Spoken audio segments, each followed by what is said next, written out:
Hello, welcome to episode 2 of A Day in the Life, bum bum bum, Realtors Edition. I'm Erin Klinger with the LaFayette team at Coldwell Banker Hubbell Briarwood, coming to you from the overlook on Morris River Drive, looking over the frozen Grand River. Headed to show some more houses after this and have some good info for you today if you want to buy a new house but you already own a home. So we're going to go over the 4 options that you would have, and I'm going to make this brief, but if you feel like this is something you want to do but having all of your information or not knowing your options is something that's hindering you, this is going to be a great video for you, and I would love to either sit down with you or talk to you in more detail.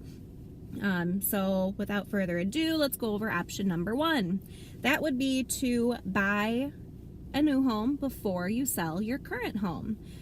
Pros of that would be you wouldn't have to do a double move.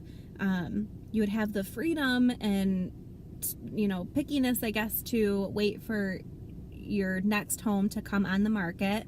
With a limited inventory, it can seem it's a lot of pressure on you to try to find a new home and sell your home at the same time and try to figure out how all of that's going to work.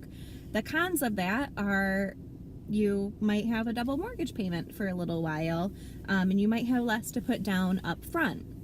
So looking at that option and how that would work for you, it's definitely a viable option for some people, maybe not for everybody. Option 2 would be to sell before you buy, which I think is everybody's, in a perfect scenario, that's what it would look like. But how would that work? With that, the pros, you wouldn't have a double mortgage payment.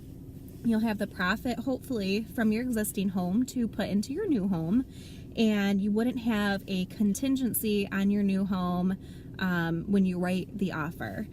The cons of that, you might have a double move, and that doesn't sound fun. And the good news is with this option, we can do things to try to prevent a double move, and things like that would be have your current home ready to list. So you've got listing papers already signed, you've got photos already taken, all of the honey-do list items are already complete, and when you have an offer on that home, your new one, you get your house on the market and be able to negotiate occupancy. So that would be the most popular because it's kind of the best of both worlds. Third option would be to buy and sell simultaneously, which is very similar to the last option, but kind of a little bit on steroids. So with that, you're likely going to have a contingent offer on your new house. It can be a little bit stressful because it's a lot to try to deal with and to juggle, especially either if you have kids or you've got pets or anything like that, and you're trying to figure out how to accommodate showings and all that stuff, but it can be done. Pros of that, everything gets done at once. So it's stressful, but when you're done, you're done. We can work out occupancy so you're not homeless. In all 3 of these situations, having a plan B or a backup, knowing, okay, worst case scenario, what are we going to do? Things that help ease a lot of minds are finding transitional housing.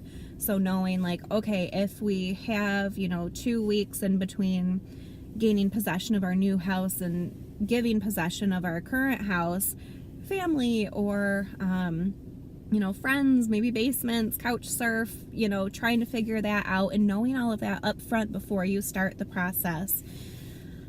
Your last option, option 4, is to remodel your current home, put an addition on, or build a home. So looking at either remodeling or putting an addition on, a couple things you want to take into consideration. What is your home worth currently, and what would it be worth after you do the work? Like, let's say you're going to put on a big addition on the back, like maybe a 4 seasons room or another, like a living room or something like that, and you put $70,000 into a $150,000 house.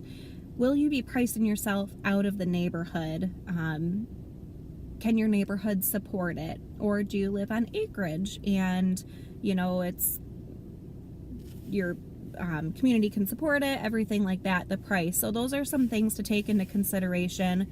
And then there's building a new home, which a lot of people in today's market are doing because of the limited inventory of homes for sale, and it's a great option. There's a lot of great builders in town. It's not as stressful as it sounds. Once you break it down and know what the steps are, it kind of makes things a little bit easier. So those are your 4 options for buying a home, a new home, and already owning a current home. So like I said, that's just like really quickly going over that. Each situation is different. If you feel like this might be something you want to move forward with, please call me. Please, you know, private message me or leave a comment. Be happy to reach out with you and sit down and talk in more detail about how all of these options would affect you personally and what they are.